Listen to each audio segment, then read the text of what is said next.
Hi, everyone. I'm Randall from Randall's ESL Cyber Listening Lab, providing tips on language learning, culture, and human development. And before we get into our broadcast today, I would like to review actually a broadcast that I did recently with Elaine Oliveira on key tips to polishing your online speaking presence.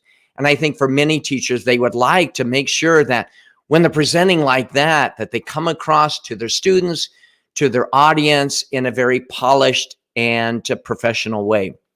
And I'd like to read some of those comments that came out of that broadcast as a refresher, as a review. And first of all, Mona Boulel from Tunisia said, and again, speaking to the topic of how to speak more dynamically, connecting with your audience, she said, it's hard to balance looking at the camera and speaking at the same time, like I'm trying to do right now.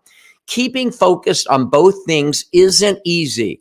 That's when the start to be noticeable. In other words, the broadcast was focusing on how we can improve our visual appearance through the use of different types of cameras, microphones, but also how can we speak more fluidly, smoothly to the audience. Kaylor Vargas from Costa Rica said, outlining my main ideas is something that has helped me express them in detail as he is talking with an audience online. I find it difficult to memorize scripts. I prefer speaking from the heart as I see an outline idea. So Kaylor's mentioning, as I prepare my ideas in an outline, maybe that can help me speak more smoothly throughout my discussion and presentation. Elizabeth mentioned nonverbal communication skills are really important, especially in this virtual learning space, using body language, making sure that whatever you're doing and how you're speaking to your audience isn't distracting, I think is really key. Yefte from Brazil said, I think talking to a camera, knowing that there are people watching you out there on the other side isn't as easy. It isn't an easy task for people like me. I think that is important. And one of the things that I often do right now is I have my cue card. In other words, I have certain ideas that kind of help me remember what to say, kind of prompts things to do and not to do as I'm speaking. Also, Layla from Tunisia said, when you have a smiling face, you help the audience to feel comfortable and you give a hidden positive message of acceptance. I really like that. Having a smile, looking directly into the camera can be really key as well. And Mesa from the United Arab Emirates said, one of the most fearful challenges that one might face when presenting live like this to some large audience is to forget the main points or forget the suitable expression. And I think that can be, when you get really nervous, like I am today, you sometimes often forget what you really want to say to your audience, which can be a real challenge, at least for me. Let's see who is joining. Mona, hi, Mona. And I just mentioned you just a minute ago about speaking to audiences. I think that can be a real challenge. Again, the visual appeal, connecting, I think are so critical. Bimala says, hello, everyone from Nepal. Welcome. Perhaps you know one of our guests today. Arjun says, hi, Randall. Pragya from Nepal. Looking forward to a wonderful episode. Wonderful. Again, feel free to let us know where you are from in broadcasting. And Mesa, hi, Mesa from the United Arab Emirates. It's wonderful to see all of you here today. Let us then actually get into the broadcast with the regular introduction, and then we will start things out. Again, it's wonderful to see comments that are coming in from you out there. So here we go.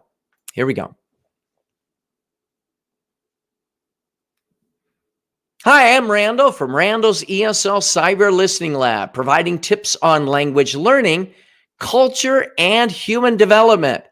And I think a constant discussion woven into the fabric of our lives during the past year has been the impact of the pandemic on teachers, on students, on families, throughout this past year. And I have interviewed and have spoken with teachers from all over the world, from the United Arab Emirates, from Tunisia, from Egypt, from Saudi Arabia, from Bolivia, from Colombia, from Nepal, and the list goes on and on. And I think the universal feeling of all of these teachers could be probably summarized in one word: rough, really rough.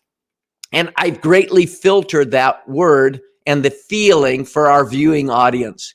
Well, in today's episode, I'm interviewing some additional teachers from around the world to try to cover new ground, especially on inequity of resources in the classroom, also classroom materials, also whether students are progressing or not in this new environment.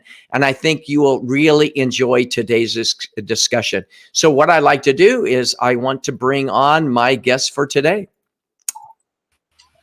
So welcome to all of you. Thank you, Randall. So let's go ahead before we get into the broadcast, just briefly to give each one of you an opportunity to introduce yourself. Certainly, each one of your lives, we could spend hours learning a little bit more about you. And I am actually going to move us around here on the screen. And let's just go ahead and get to this introduction. So if we could, Paulina, just take a minute to introduce yourself. Hello, everybody. Good morning. I'm Paulina from Costa Rica. I work at a technical high school for the government. It's a beautiful place. That's a picture of my school. I love it. I love the blue sky. I work with students from many different communities with many different economical situations. I have students from probably 15 to 18 years old. They are in the last year of high school, which is very important for them. And since this is technical education, they are looking forward for a good job. So they have clear goals in their lives.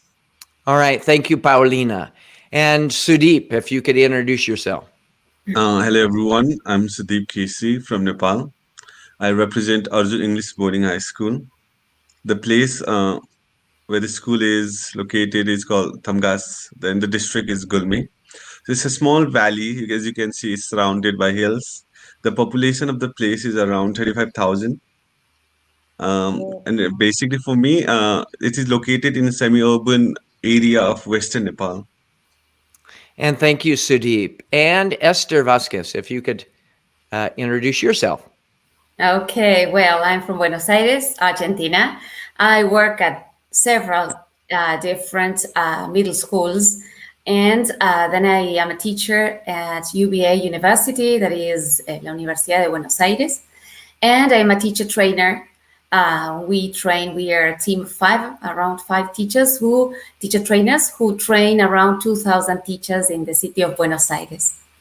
Well, wonderful. Thank you very much. And I just want to recognize some of the people that are joining us from Vietnam, Sharad from Nepal. And I'm not going to get all of these names quite correct. Abdullah from Turkey. Wonderful. Again, someone else from Nepal. I can't read that. Perhaps it's someone that you know. And Mona says, Sudeep, Paulina, and Esther, welcome. And again, Hello, we Mona. have Chris supporting perhaps a colleague of yours, Paulina? Yes. All right. And it's wonderful again, thank you so much for all of you joining. And of course, what we want to do is we want to make sure that all of you feel a part of this discussion. Our topic today is how the pandemic has reshaped our teaching, our lives in this pandemic era. And so we encourage everyone who is watching to share your experiences, how they reflect some of the things that are being shared today and how they might be unique and different. So to start off, a lot of times teachers want to know, how are your teaching experiences similar to their own? So briefly, Paulina, Sudeep, and Esther, very briefly, tell us about the number of classes you teach, number of students, whether you teach online, face-to-face, and so forth. Paulina, if you could start us off. Okay, perfect. I teach, we are working on distance education now. Is some days we have students in class in the school, and some others We give support, distance support through different platforms. Um, I teach ESP, so I have students from accounting, electrotechnia, secretariado, different areas. And right now I don't remember how many students I have. There are many because we have like 20 per class, so a lot. And we are just starting over, so we're getting everything on track, back on track. We just started on February. Great. And thank you. And Sudeep, if you could tell us a little Uh, bit about your I teach circumstance. at Arjun English Boarding High School. This school is located in semi-urban area of Western Nepal. It is a private school owned by my family. The strength of class is 35. The teaching model is blended, it's both online and offline. And I take 5 classes per day. Okay, thank you. And Esther, describe your situation right now. Well, as a teacher at middle schools, I work at 4 different schools, and that amounts to, well, I have 6 different classes divided into these schools. All the schools are in the outskirts of the province of Buenos Aires, and since we haven't started classes, I mean, this year yet, what I could tell you about last year is that we had nearly nothing of face-to-face teaching and learning. Yes. We mostly worked through platforms, and well, we tried to arrange things through different, let's say, means so that we could really get through all the students. And at university, yeah, we worked on a weekly basis with online teaching and with teachers doing the teacher training too. We had a regular basis. We could work very well with adults. Great, thank you. And one of the things, as I always say, a lot of times people want to know whether our stories resonate with them, if we're in similar situations or not. And just the other day, I was speaking with a teacher who has 150 students in an online class. So we're trying today to share experiences that would resonate, that would still speak to everyone, no matter what circumstance they might find themselves. And I encourage teachers who are watching, students who are watching, to describe your experiences. The next thing is, tell me one word, it has to be one word, that describes 2020 in one word. You can't elaborate, you can't go on and explain. Esther, one word. Uncertainty. Uncertainty. Paulina. Challenging. Challenging. And I see Sue Deep is thinking, Randall, I have Yeah, for 45 me, words. it's volatile. Is what? Volatile. Yeah, volatile. Yeah, it's just kind of that changing uncertainty and so forth. And I think probably many people are feeling the same thing. And Shamim is joining us as well from Iraq. And we have other people who are joining us as well. So this is wonderful. Let's just now get into the topic. First of all, what has been the greatest challenge to your own personal life, if you feel that you can share? And I'll start off with Sudeep. Just anything of that nature. So, 2020 has increased anxiety and loss of stability and joy Okay. for Yeah, my joy. family. Yeah. Now, however, it has opened door for and like it has opened door for new and exciting possibilities in technology integration. Like And in we're going to technology talk. wise, it's going great, but in personal and mental wise, it has been a real challenge. Okay, thank you. Paulina, speak to that idea. I think the greatest challenge was and it is to balance family life. I'm a single mother and work, like having the two things together at home and dealing with the housework and the children and the work from the students and the classes. I think for me that was like the greatest challenge.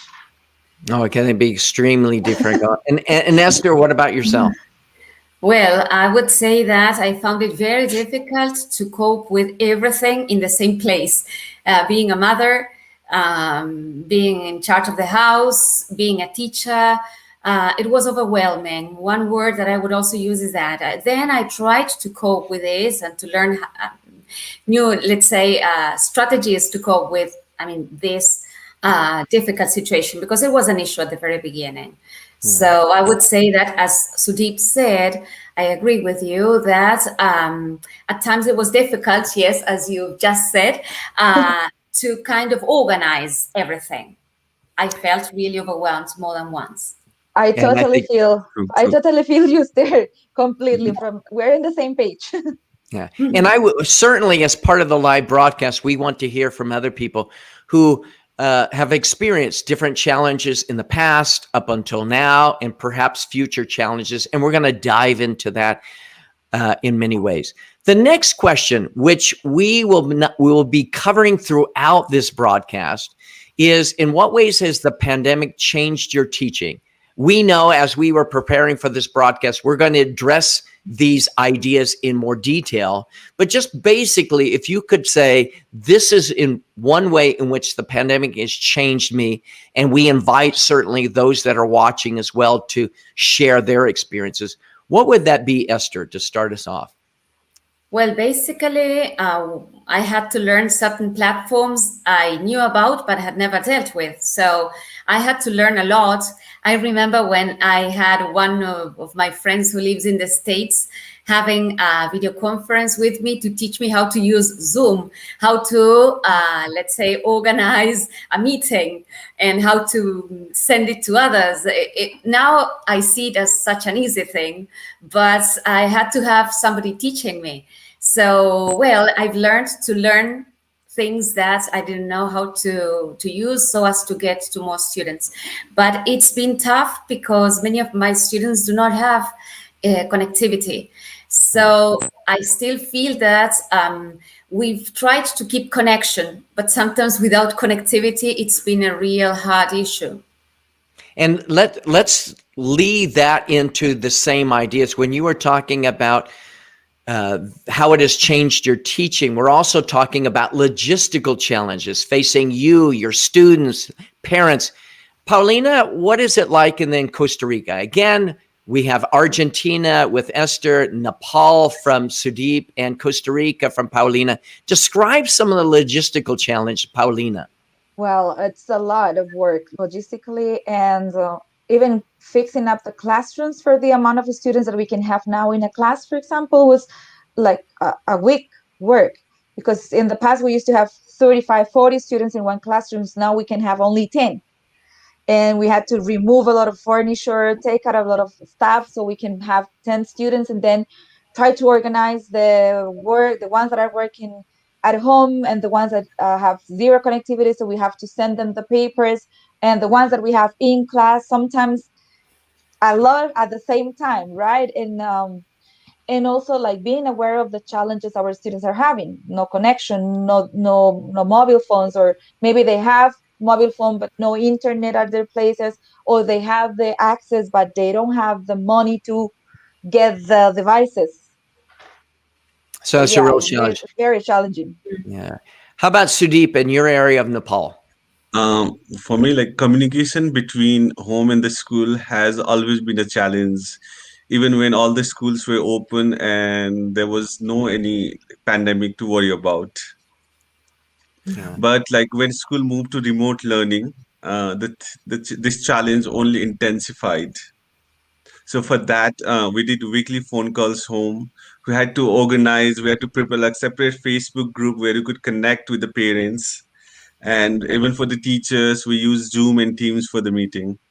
And I'm Everything was interested. online. Yeah, Yeah. absolutely. And we're talking about lack of computers, smartphones, reliable connections, emotional stress, loss of employment. And I'm interested, for those of you that are out there that are teaching classes of like 80, 90, 100, how in the world have you been able to balance out those particular situations? I think is critical to the discussions. Just a couple things. We have Hazel saying hello to you, Paulina. Greetings from Bolivia, Claudia. And this is perhaps one of your teachers, students, colleagues. My student. He says, one of my students, I'm a student of Sudeep. He is a really great teacher, both online and offline. Tell us why. He has many experiences to teach us different students of different mentality, maybe different learning styles and so forth. He manages different resources. he's a really hardworking teacher. Great to hear that. Thank you. Also, here is Shamin. Shamin is in Iraq, and she says, the pandemic made me look for new platforms and different apps which could help my students instead of teaching materials. We're going to dive into that, of course, a little bit more as part of the broadcast. And Oh, he was my student. All right. It's great to see those here. So let's get into some of the other questions as well. And the next thing is, what is one thing, and this is related because we have people from around the world, and one of the challenges, as you know, some teachers say, Sudeep and Esther and Paulina are not speaking to my situation. My situation is quite different.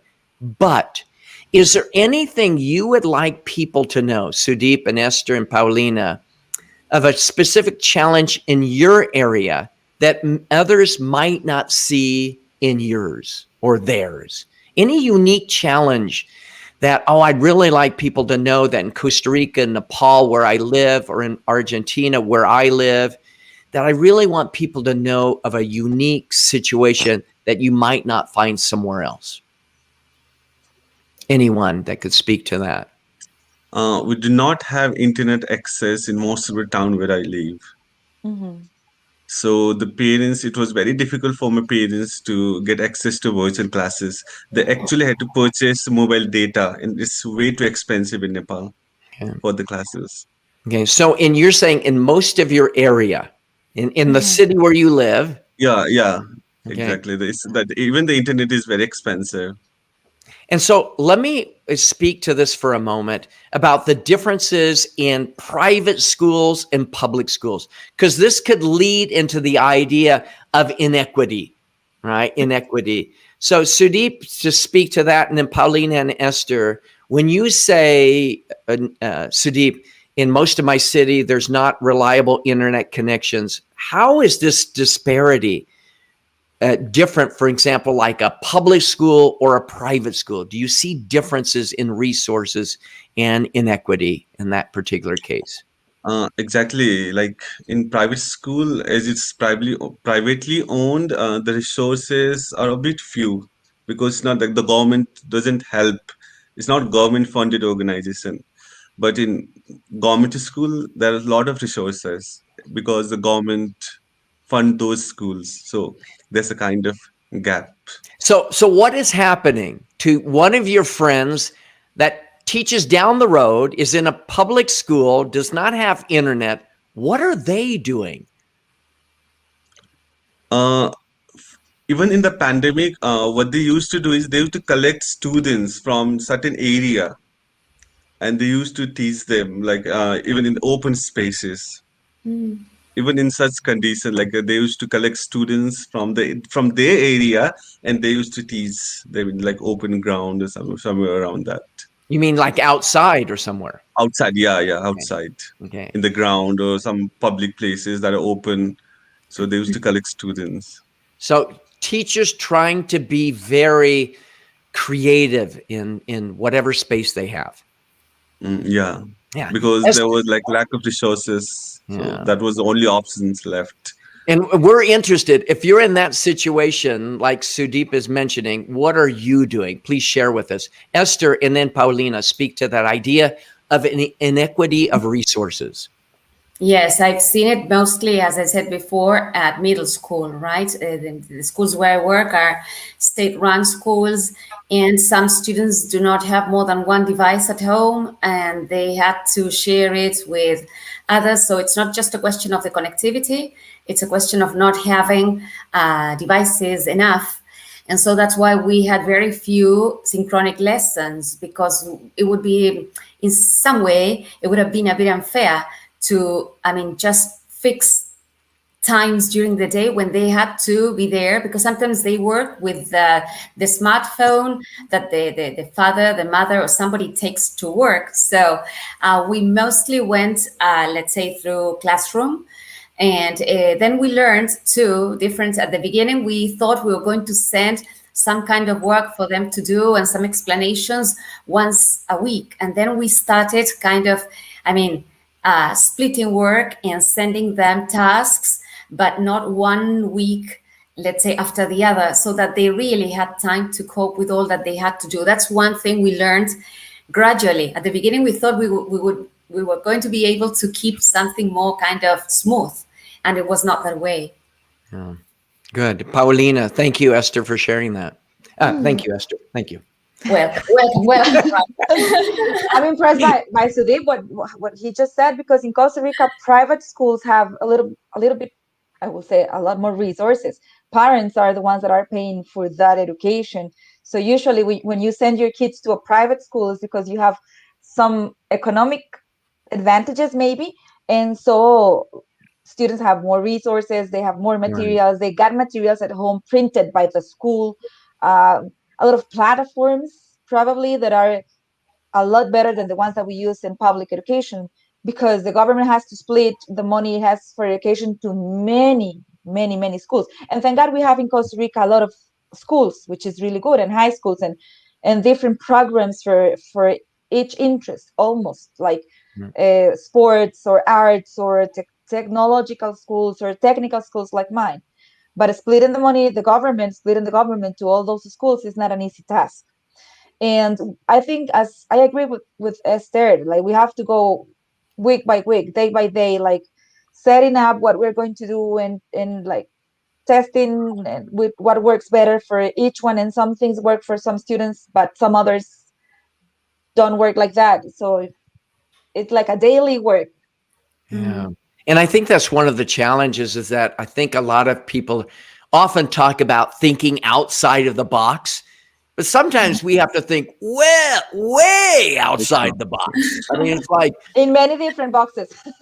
right. Absolutely. Absolutely. And people are sharing, if I can share with you, we have people are saying, of course, greetings to each one of you. And Mesa from the United Arab Emirates mentions the following. She says, for a lot of teachers, the greatest challenge is to cope with all the technology that has suddenly popped up and be able to learn how to deal with it. So it's like, how do I grapple with all of this new technology? Students could be better than teachers because they were born knowing everything. But yet it's kind of like a flood. Sometimes I think with technology, it's like taking a drink out of a gushing fire hose. I mean, Yes. so much information is coming out of it. It just can be overwhelming. And also, we have someone who is greeting all of you. Jonathan, thank you for saying greetings to all of us.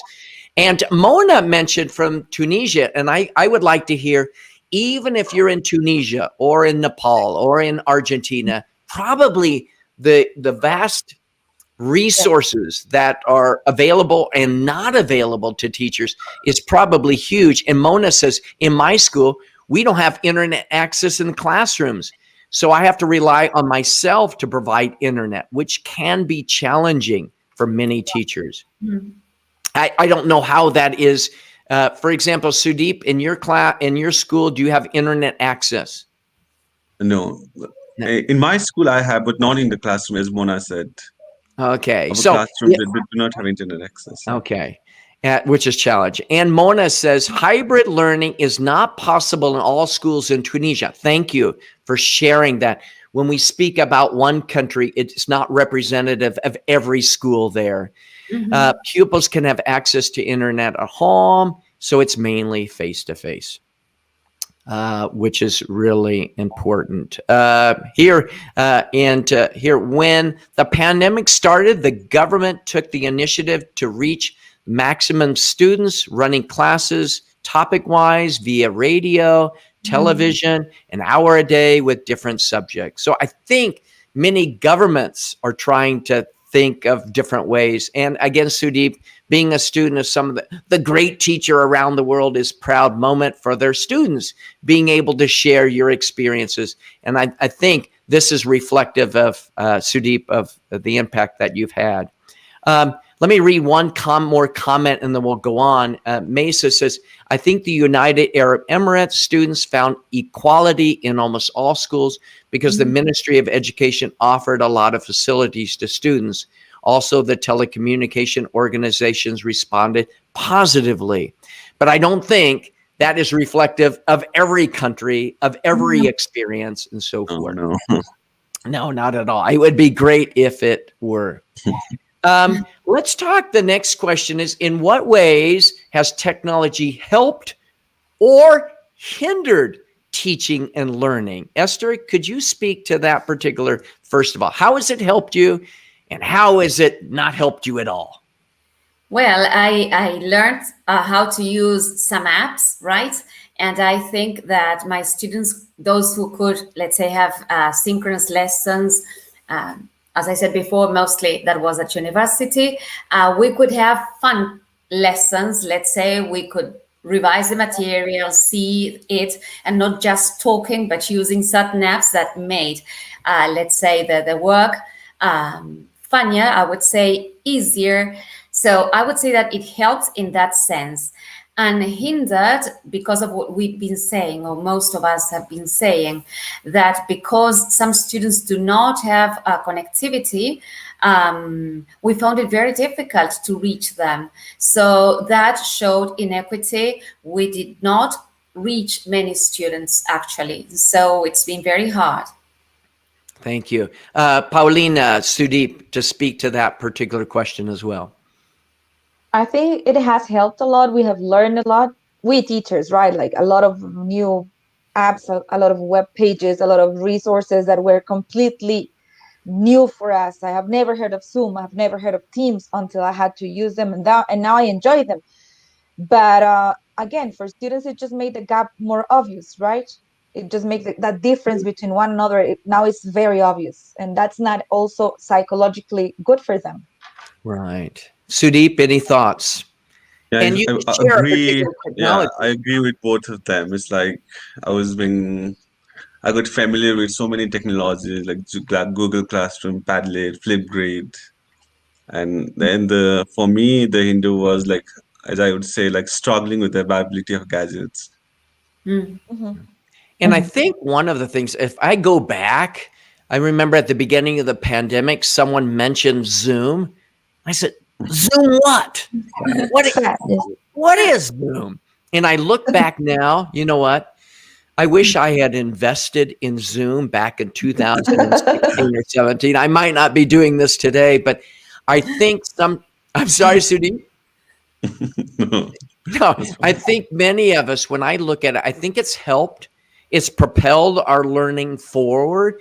But I think what is happening for many teachers, oh, well, you can use this and you can use this and this, but it can be just overwhelming. The options can be, it can Yes. be almost a hindrance, I think, to many people as well. It's true. If I can say something, Absolutely. that we've learned to help others, and I've received lots of help from colleagues, from people whom I never met face to face in my life, and that was amazing. How much we've tried to teach each other so that we could. Randall, actually, I met you like that when you were trying to help me to use Hopin, that platform I had never used and I had never heard of when we were at Beta Bolivia. And well, it was thanks to you that I could use it and feel comfortable, and we've never met. So I think I have a lot to give thanks for to colleagues around the world. And I think you were mentioning a conference that we presented at in Bolivia in January, the opportunity of learning together. And that's how I met, I've met Sudeep through the internet and up here, Paulina.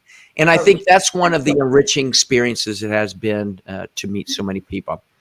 As we think about this, the next question is, how has the pandemic impacted the emotional well-being of you, your students, and your colleagues? Paulina, could you start, and then Sudeep? This is for me one of the most heartbreaking topics. I have talked to my students this first week, asking them, the first I did is ask them, how do you feel? How do you feel now that we're back? And most of them said, teacher, this has been so stressful and so tiring. And I was so depressed. I didn't want to go out of my room. And they are teenagers. They are 16, 17 years old. You're supposed to feel like that when you're a teenager. So for teenagers, for my students, it's been difficult. It's been tiring, stressful, depressing. And I think for us teachers too, it's been super stressful. I see my colleagues sometimes driving themselves crazy, trying to cope with everything. try to get everything done in the best way, because we like to do the things the best way. Right. And sometimes it's really hard. Good. Sudeep. Yeah, I agree with Paulina. Like for the students, they were like it's very hard to say, but they were going through like stress. Like they had to sit all day home doing nothing, and there was no classes, and they were like they had nothing to do. Like they were like somewhere even renting a small room. They were staying with like three, four family members in a single room, and that was very painful to listen to stuffs. And I think a lot of people, when I think about this topic, people and colleagues and friends who are losing jobs, losing their economic stability, and also family members. Sorry, Randall, and also I have, because of that economical situation, I have a lot of students that are working. Since we work on a rural area where we have coffee plantations and stuff like that, many of my students are like, teacher, I have to work. I have to go to work, and then in the afternoon I get home and I try to do whatever I had to do from the school, but I have to help my family with some money, and that's also hard. That can be extremely hard. Esther, if you could share, in what way have you been able to maintain your sanity? So certainly the pandemic has affected so many people, teachers, students, families, economically, socially, and so forth. But what are some of the things? And certainly we would be happy to hear other teachers share that impact in their own lives.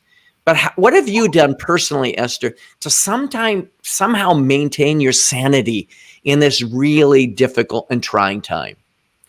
Well, two things that I started to do in order to kind of, leave the screen in front of me, which was something that was hard to do because I felt that, as I said before, it was hard for me to organize myself. Everything had to happen in front of a screen.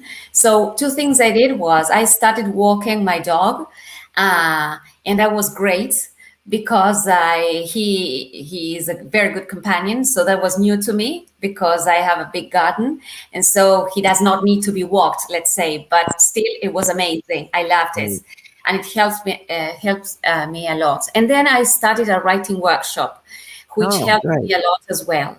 In October, I contracted COVID too. That was very hard. And so it took me nearly a month to recover. So that, again, put me in a certain stability. But then, well, as I told you, these two things were different, and they helped me a lot to try to maintain sanity. Try. Sudeep, what about you? What was your secret? For me, it was I binged watched the series. Like I've never watched like continuously, and then I also did a lot of online trainings. Mm-hmm. I used to take like 6, 7 trainings a day. Wow. That's Yeah, to it's an me. online training. Yeah, Yeah, for some glad people. to online trainings. Like it was there. Like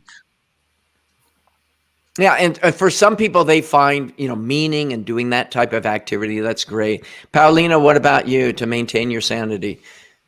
I got back on my bike. I went mountain biking, sometimes early in the mornings, especially on weekends. It's something that I have enjoyed a lot, and it has given me a lot of health too. I bake. I learned how to bake with my daughters with baking, and I also have been taking care of plants.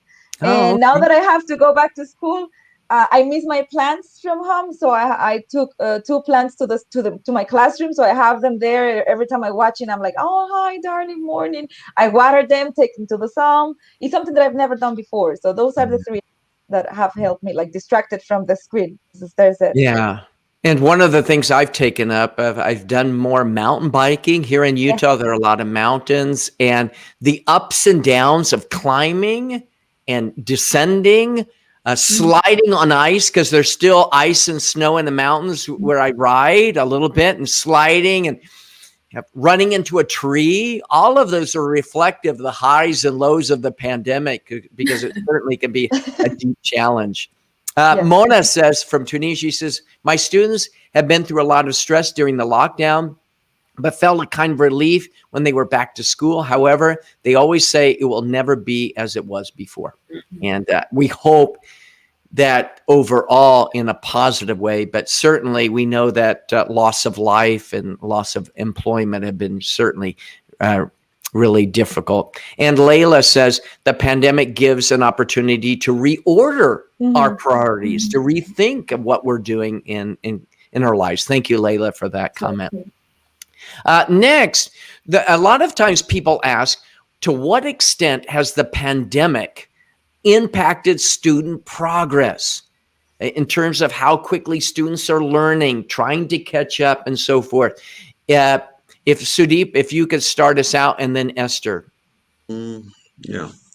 Online learning has been changing the face of education system for quite long. Today, it is an integral part in the broader landscape of providing education. So it's a little surprise that online learning is getting more popular and meaningful. It provides new opportunities for the students to deliver content in which they can relate to. And besides, it also helps them to develop digital literacy so that they could communicate with the lectures, with the content and peers in a more effective way. Okay, so engaging in content, learning new skills to learn online have been some gains to that. Some Esther, gain, yeah. any thoughts about that? Definitely, this that you've just said is something which has been positive. They've learned to cope with new things, which probably would have taken longer, yes, if this pandemic had not existed. I would say that the same as when we are, I mean, in face-to-face lessons, students have different readiness levels, the different learning modalities. So this makes you to think about different strategies to get to them.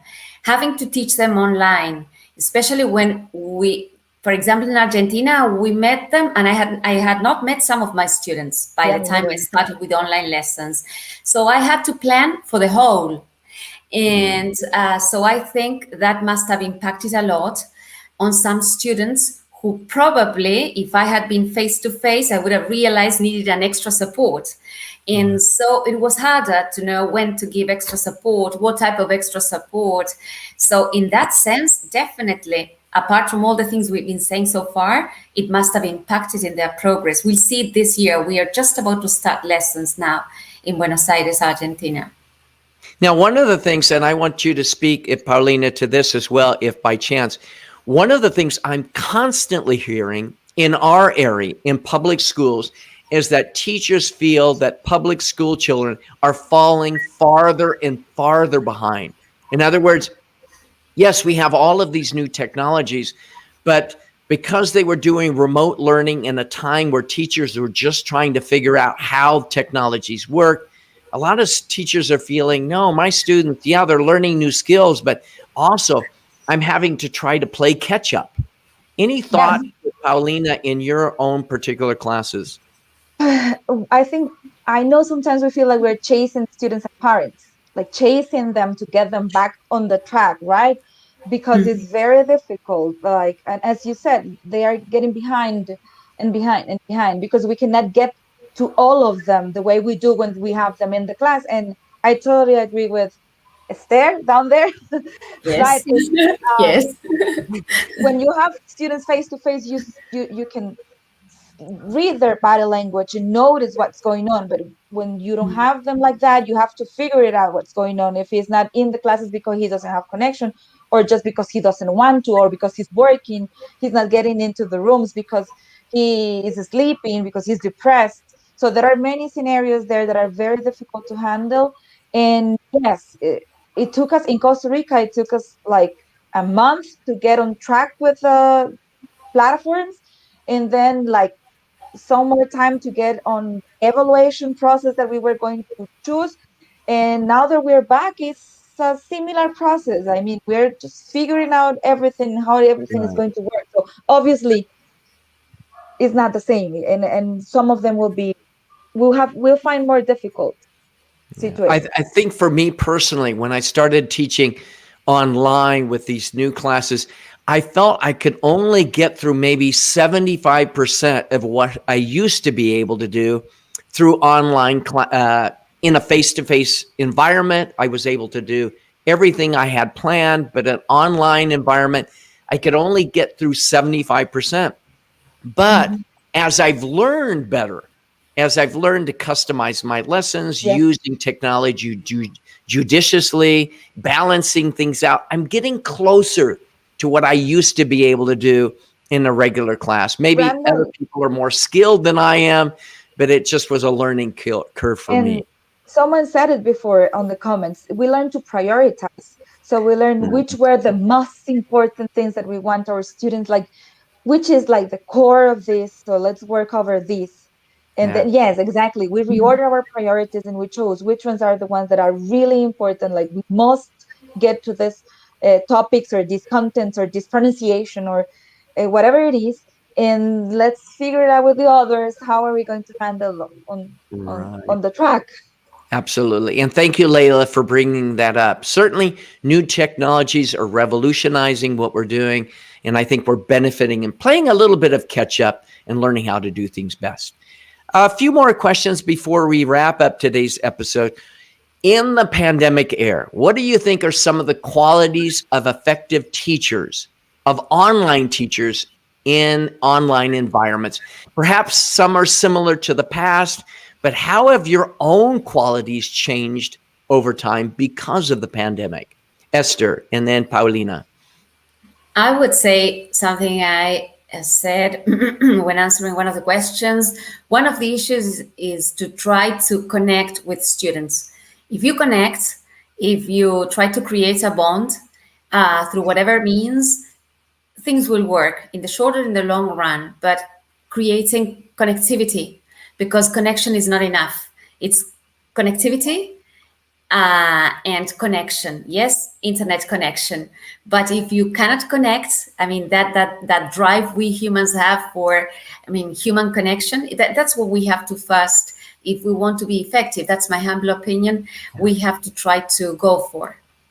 Absolutely. Thank you for sharing that idea on human connection. Paulina, any thought? I totally agree with Esther. I was thinking about engagement. You need to get your students engaged in their learning process, in their responsibilities as students, right? Because at the end is their learning process. So engagement, and I would say creativity, like being creative and trying to find whatever it's the hint with your students, whatever hits them, that will make that engagement. Those are, I Absolutely. think, two. Yeah. And Sudeep, what do you think? This Steve? pandemic has taught me to become more patient, I guess, because while you're taking online classes, a lot of things happens. Like some joins early, some there are background noises, some leaves. Like there are a lot of things happening around. So what you need to do is you have to stay calm and like and have Yes, patience to tolerate. good. Self compassion. Yes, it's Yes, Exactly. empathy, Yeah. and empathy. Exactly. self compassion too, because at Yes, times we know that our lessons worked well. At times we realize that did not work well enough. We sometimes have a child or a dog around, and you know that probably you were not expecting that visit. yes. And yes, I mean, this question of being self compassionate too, that will make you more effective. And I think those are excellent points. The idea, actually, Esther, on my bookshelf, I have a book on empathy and self compassion right next to each other. And Okay. the idea of, for me, of radical acceptance, radical compassion, radical empathy are all at the core of what we do. And this just gives me an opportunity to meet you, Esther, right? To meet you up Yes. there, Paulina, Sudeep. These opportunities I never imagined.